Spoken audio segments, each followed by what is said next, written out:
तो उसको जैसे गेहूं से कंकर साफ किए जाते हैं, ऐसे हमारे जीवन को हमें रोज बिल्कुल एकांत में थोड़ी देर, घंटा आधा घंटा बैठकर और स्वयं को देखना है।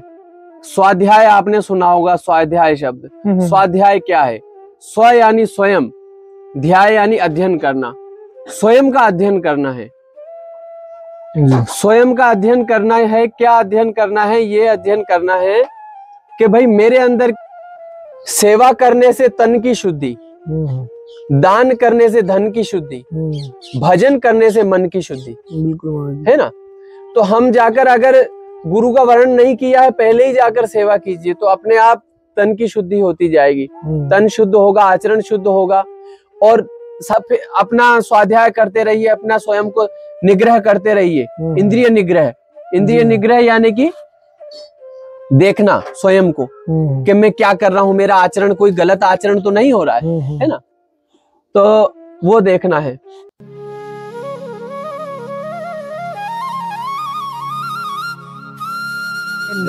जय श्री राम।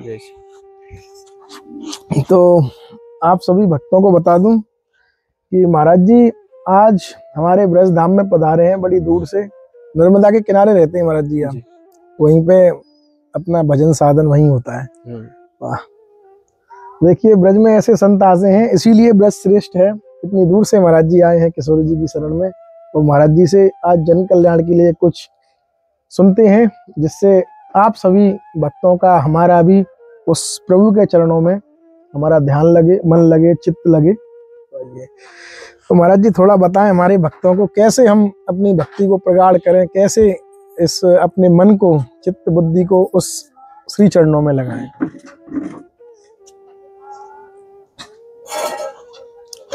सबसे पहले तो होता है आहार की शुद्धि जी। इंसान का आहार शुद्ध होगा तो व्यवहार शुद्ध होगा।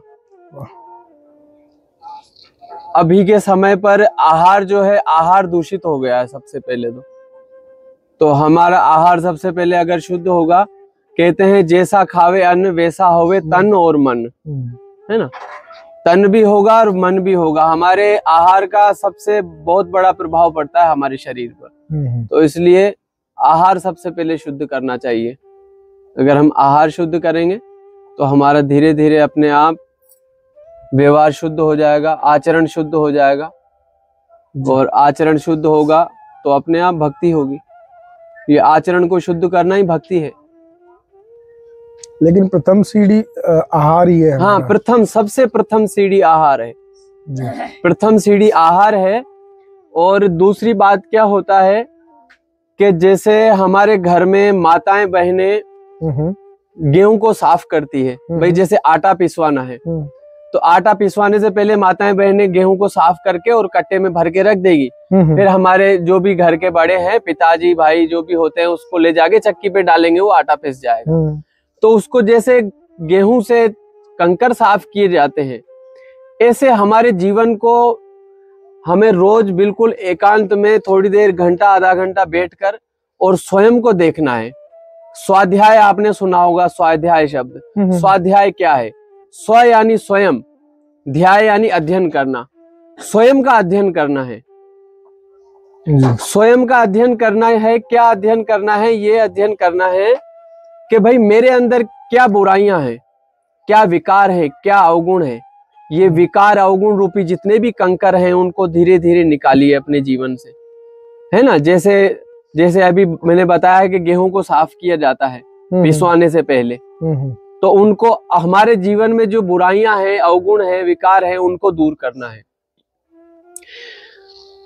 प्रकृति का ये नियम है कि हमें केवल उनको बुराइयों को हटाना है, तो अच्छाइयां आपके अंदर स्वयं आ जाएंगी। बिल्कुल महाराज जी, है ना। बिल्कुल। भाई कोई पात्र है हमारे पास, पात्र में जल भरा हुआ है, अगर उसमें दूध भरना है तो पहले आप उसको, जल को खाली कीजिए। जल को खाली करेंगे तभी आप उसमें दूध भर पाएंगे, है ना।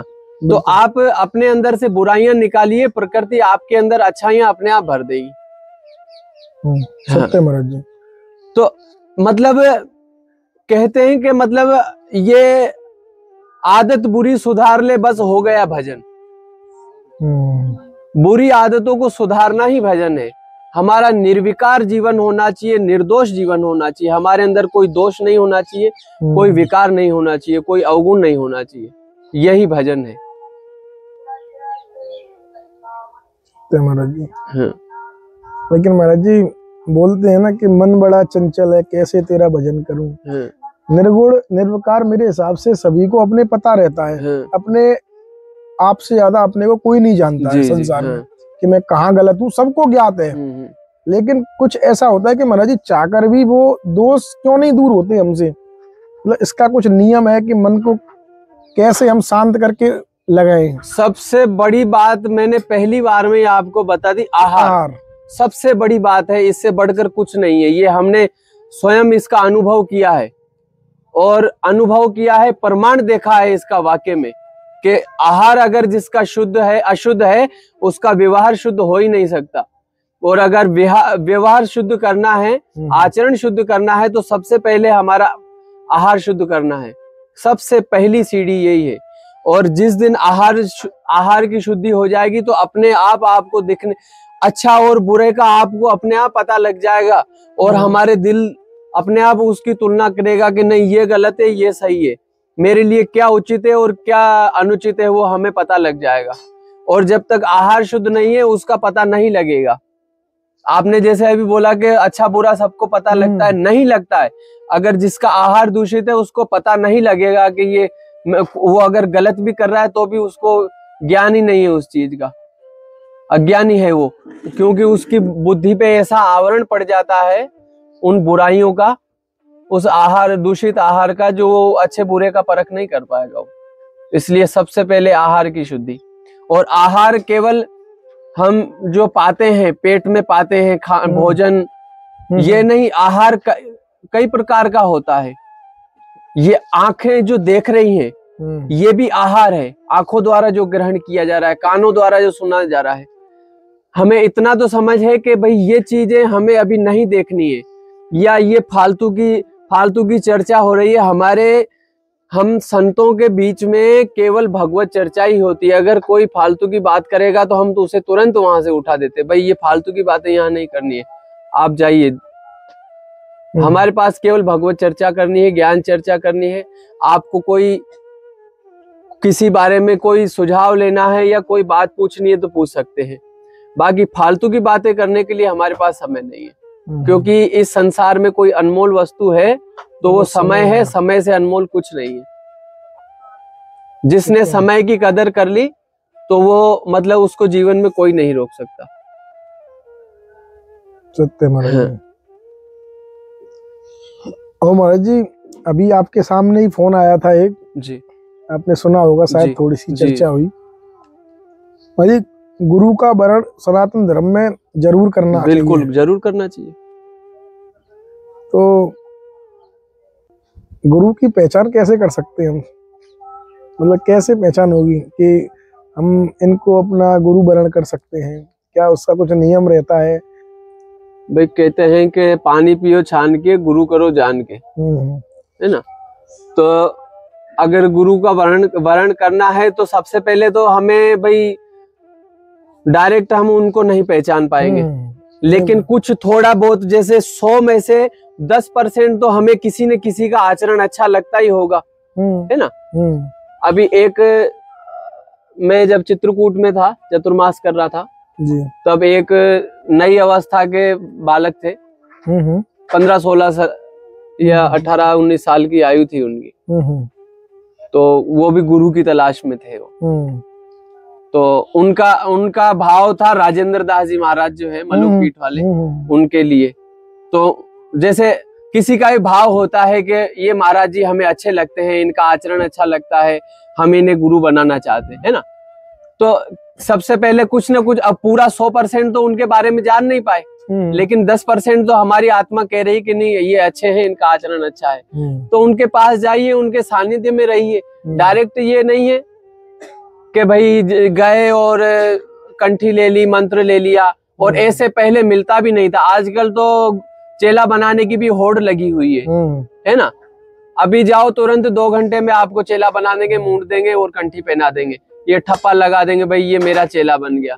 लेकिन पहले सालों साल 5-5 साल तक उनको सेवा करनी पड़ती थी, साधकों को, या नए जो शिष्य बनते थे उनसे गौ सेवा करवाते थे, संत सेवा। ये जो बुद्धि दी है सबसे ऊपर क्यों दी है? एडी में क्यों नहीं दे दी, लेकिन यहाँ दिया है सबसे ऊपर। तो सबसे पहले इसी का उपयोग करना है कि भाई अच्छे बुरे का जितनी हमारे अंदर सामर्थ्य है तो भाई ये मेरे लिए उचित है या नहीं है ना, या मैं आहार जो कर रहा हूँ ये सही है या नहीं है, है ना।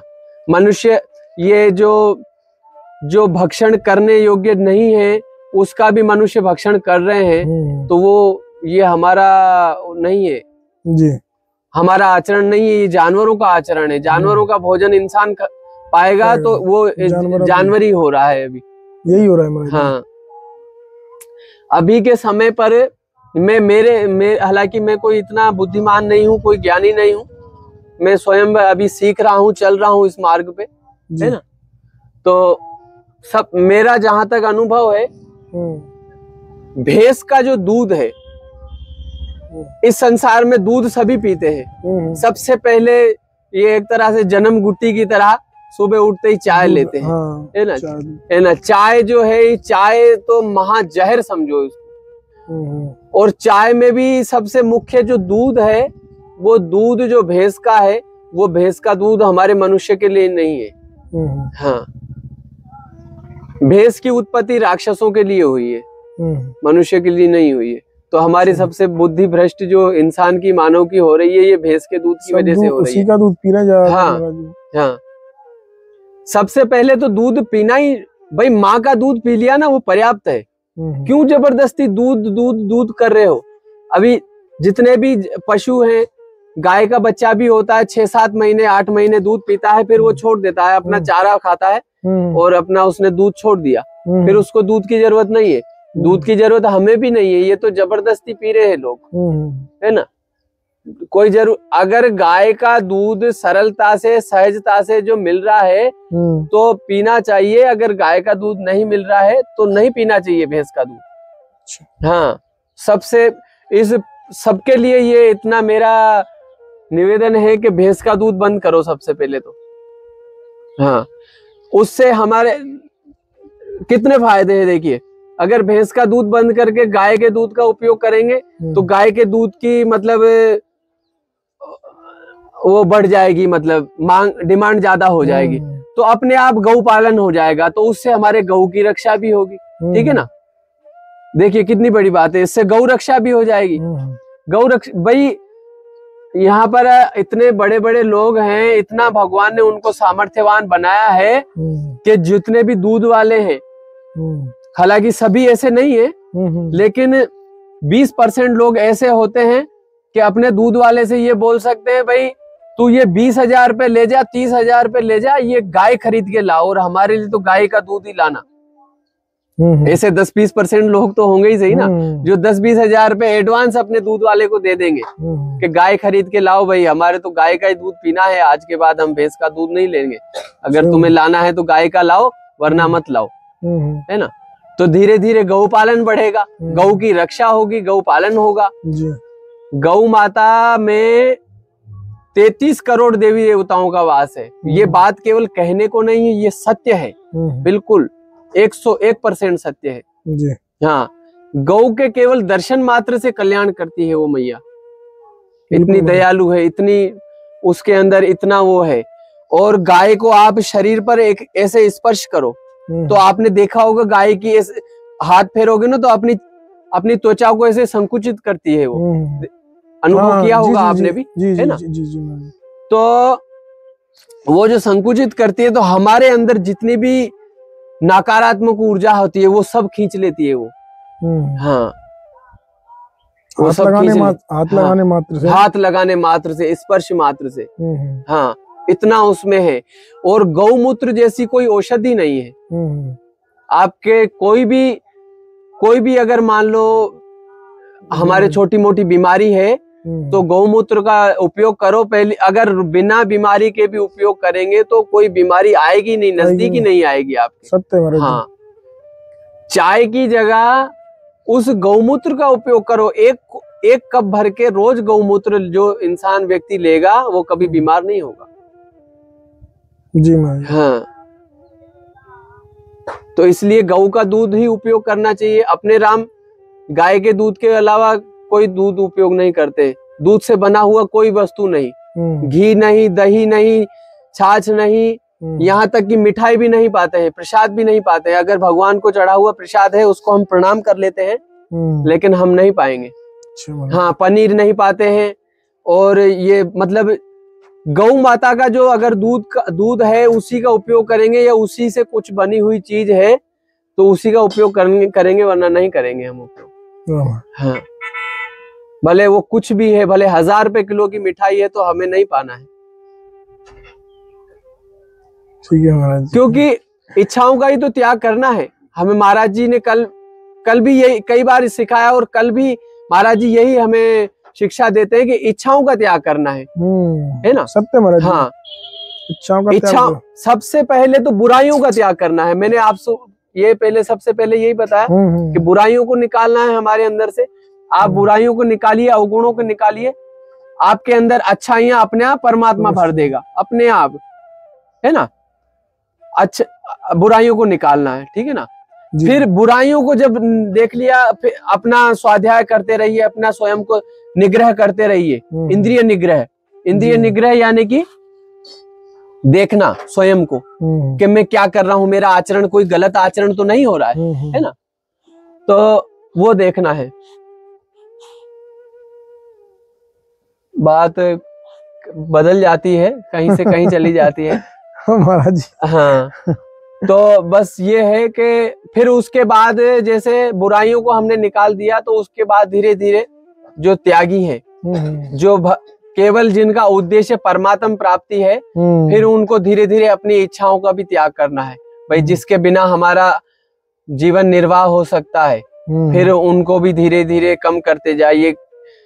मतलब इंसान का, साधक का जीवन कम से कम खर्चीला होना चाहिए, और कम से कम जरूरतें होनी चाहिए।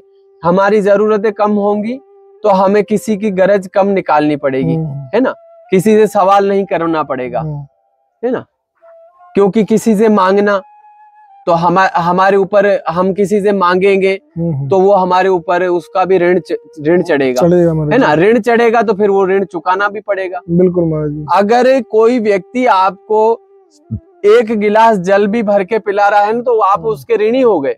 बिल्कुल सत्य। अगर आप पी रहे हैं तो आगे फिर आप ये भाव रहना चाहिए कि मुझे 10 गिलास जल पिलाना है किसी को, तब तो ठीक है। अगर आप नहीं पिला रहे हैं किसी को 10 गिलास जल, तो फिर आप ऋणी हो गए। फिर उसको चुकाने में ही आपका सारा वो चला जाएगा, और आप चाहें या ना चाहें, है ना। अगर किसी का कर्जा रह गया आपके ऊपर, तो दूसरे जन्म में उसका नौकर बन के, या कोई पशु बन के, गधा, बैल, घोड़ा बन के भी उसको चुकाना पड़ेगा। क्योंकि परमात्मा का जो हिसाब किताब है उससे कोई नहीं बच सकता। एक बाल भी इधर उधर नहीं हो सकता। हाँ, उसको तो हाँ, है ना। इसलिए जितना हो सके हमारी देह पर कम से कम चढ़ना चाहिए कर्जा। कहते हैं कि एक संत कहते हैं कि सहजा आवे दूध बराबर, मांग लिया सो पानी, छीन लिया वो रोग बराबर, ये संतन की वाणी। जो सहज में आ रहा है उसे ले लो, उसको ग्रहण कर लो, वो दूध के बराबर है। और जो मांग लिया वो पानी हो गया, और जो छीन लिया वो रोग है, वो रोग पैदा करेगा या हमारे लिए परेशानी पैदा करेगा। अगर किसी से हम छीना झपटी करके किसी से कोई चीज लेंगे, छीन लेंगे, तो वो तो बड़ा अन्याय हो गया, है ना। हाँ, तो छीन लिया वो रोग बराबर, ये संतन की वाणी, है ना। फिर दूसरे संत कहते हैं, सहजा आवे उसे त्याग दे, फिर मांगन को जाए, कहे मच्छंदर सुनो गोरखा, फल पहचान के खा। जो सहज में अगर कोई आ रहा है, अब इसका दूसरा उदाहरण है, ये साधु साधक के जीवन का बता रहा हूं मैं आपको, के साधक के लिए, साधु के लिए जो है भिक्षावृत्ति जो है वही सबसे उत्तम है। भिक्षा करके ही पाना चाहिए साधक को। अच्छा। हाँ, और भिक्षा भी इतनी पानी है, केवल हमारे पेट जीवन निर्वाह के लिए, है ना, अधिक संग्रह नहीं करना है जी। अभी जो बड़े बड़े लोग हैं दान वही करते हैं, संतों को जाकर देते हैं उनको, है ना जी। तो बड़े बड़े लोगों पर के पास जो कमाई है वो सही कमाई नहीं है ना, वो कहाँ से आ रही है, कैसे आ रही है, किन को आप लूट के ला रहे हो, या मतलब किन को कैसी कमाई है आपकी, हमें पता थोड़ी है ना। और मेहनत की कमाई जो है, ईमानदारी की मेहनत की जो कमाई वाला है, वो बेचारा दान कर ही नहीं पाएगा, इतना नहीं कर पाएगा। हाँ, वो ईमानदारी से, मेहनत मजदूरी से तो केवल अपना स्वयं का जीवन निर्वाह करना ही बड़ा मुश्किल होता है ना। तो लेकिन साधु के लिए यही है कि वो गरीबों के घर जाकर एक एक मुट्ठी आटा लाए या एक एक रोटी मांग कर लाए और उसी से अपना जीवन निर्वाह करेगा, तो उसका बिल्कुल जीवन उसका मतलब शुद्ध रहेगा, क्योंकि उस गरीब का, उस मजदूर का, उस किसान का शुद्ध है भोजन, क्योंकि वो मेहनत करके कमा रहा है, बिल्कुल, है ना। लेकिन बड़े बड़े आदमी हैं, वो किनका शोषण कर रहे हैं, क्या कैसे कमाई कर रहे हैं, वो हमें पता नहीं है। इसलिए उन्होंने, गोरखनाथ जी ने कहा है कि सहजा आवे उसे त्याग दे, फिर मांगन को जाए, कहे मच्छंदर सुनो गोरखा, फल पहचान के खाए जी। ये है बात। ठीक है महाराज जी। हाँ। ठीक है, आप सभी भक्तों ने भी सुना महाराज जी की दिव्य वाणी। मिलते हैं ऐसे दुर्लभ संत दर्शन के साथ, सिर्फ संत यात्रा। ठीक है महाराज जी, दंडोत। आनंद आ गया महाराज। जय श्री राम। जय श्री राम। जय श्री राम।